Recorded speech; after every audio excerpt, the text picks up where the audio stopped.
Hey guys, and thanks for tuning in again. In one of my previous videos, I used a Raspberry Pi Zero W as a server for my MQTT broker and Node-RED. I used Peter Scargill's excellent script for installing Node-RED and MQTT.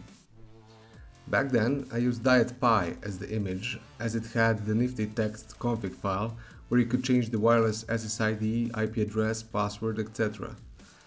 In newer versions of diet.py, that file is deleted after the first boot of the Raspberry. So there is no way for me to create a ready-made image that can be edited after creation.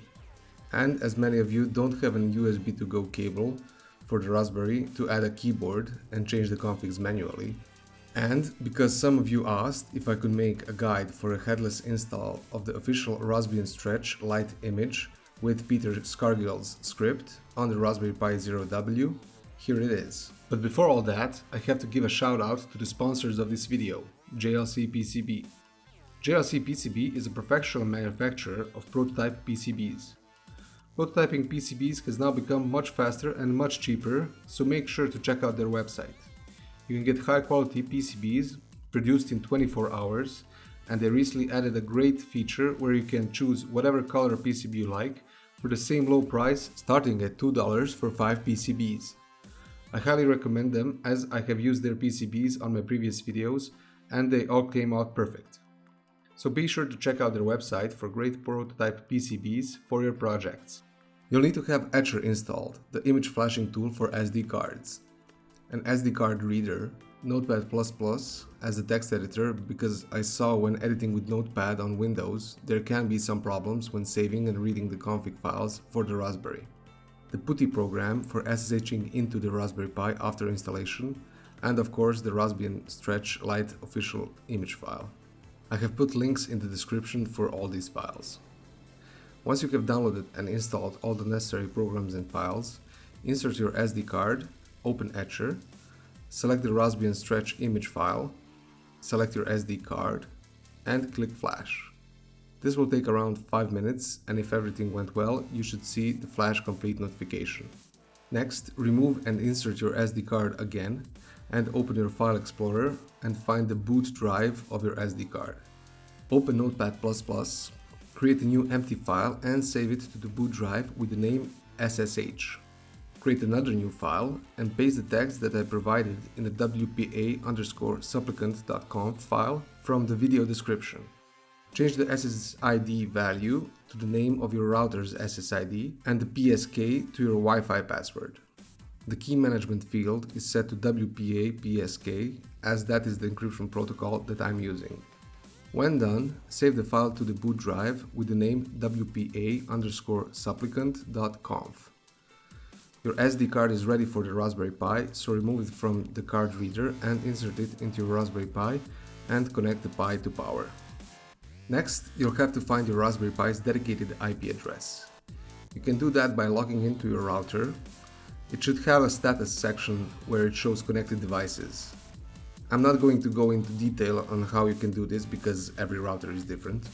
If you have an Android device, you can install the Network Analyzer app, select the LAN scan tool and click on your Wi-Fi's name. It should show all devices connected to your Wi-Fi. I'm pretty sure there's an iPhone equivalent app for this. When you have found your Raspberry Pi's IP address, open PuTTY. Enter the address into the host name field and click on Open. It will ask you if you wish to accept this host, click Yes. Log in with the username Pi and password Raspberry. Once logged in, enter sudo raspi-config. Here you should set the correct time zone according to your location. Go to the localization options, change time zone and choose your time zone. And when done, click the finish option.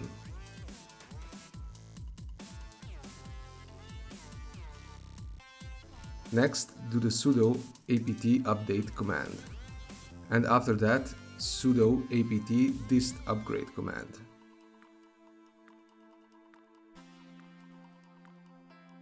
When this is done, go to Peter Scargill's blog and find the latest script download command. Copy it and paste it to the terminal using the right click of your mouse in the terminal and click enter.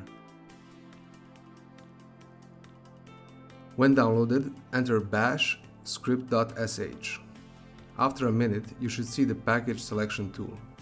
For my setup, I selected Quiet, Prereq, Mosquito, Apache, Node New, Java, PHP sysinfo, Modpass, Add Index, RPI Clone, Log2RAM, Grafana, Wolfram, and Office. But you can select which ones you actually need for your project and press OK. Enter the host name of your Raspberry, the username for Node-RED, user password, admin name for Node-RED, and an admin password. And now wait a couple of hours for the script to finish installing the necessary components and tools.